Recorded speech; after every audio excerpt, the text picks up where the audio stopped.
An internal email reveals that a federal agency is undertaking a comprehensive review of its programs and contracts. The focus of this review is specifically targeted at initiatives perceived to promote or incubate gender ideology. While the exact agency remains unnamed in this initial report, the implications are far-reaching, considering the potential impact on a vast network of governmental operations and associated partnerships. The scale of the review is significant, given the potential involvement of numerous programs and the extensive contractual obligations tied to them.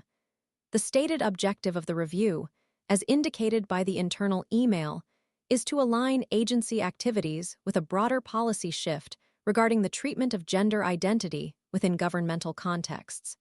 The sheer size of the federal workforce adds another layer of complexity to the situation. The State Department alone employs an estimated 77,840 staffers. However, determining the precise number of employees who utilize a gender identifier in their email signatures proves challenging, highlighting the difficulties in obtaining comprehensive data on this sensitive subject.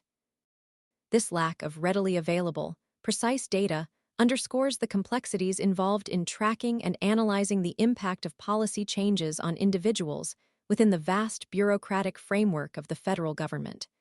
The potential impact on employee morale and work productivity, as well as the legal and ethical implications of such a review, remain largely unexplored at this stage. This recent development follows a series of similar actions reported across VE. ABC News previously reported on Friday that comparable directives had been issued within the Centers for Disease Control and Prevention, CDC, the Department of Transportation, and the Department of Energy, DOE. These directives, as evidenced by internal memos, are explicitly linked to two executive orders signed by former President Donald Trump on his first day back in office. The timing and nature of these directives raise questions about the overall strategic intent behind these coordinated actions and their potential impact on interagency cooperation and information sharing. The timing of the Department of Transportation's directive is particularly striking, coinciding with the department's response to the aftermath of a Wednesday night plane crash near Ronald Reagan National Airport.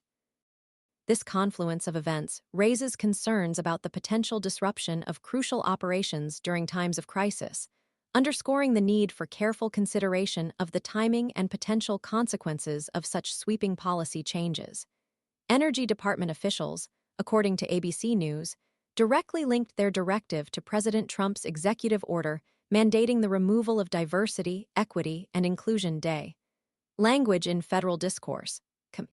This explicit connection highlights the ideological underpinnings driving these agency-wide policy changes and reinforces the perceived threat to DEI initiatives within the current political climate.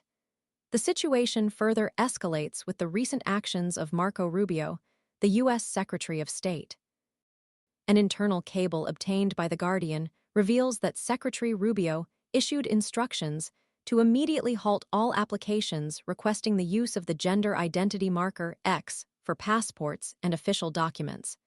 This directive, mirroring the actions of other agencies, also cites the same executive orders as the basis for its implementation. The swift and decisive nature of this action suggests a concerted, top-down effort to implement a uniform policy across various federal departments and agencies, potentially signaling a broader shift in the federal government's approach to gender identity issues. The confluence of these events paints a picture of a coordinated effort to reassess and potentially curtail programs and initiatives perceived as promoting or supporting gender-affirming policies within the federal. The implications of this coordinated action extend beyond the immediate impact on specific programs and contracts.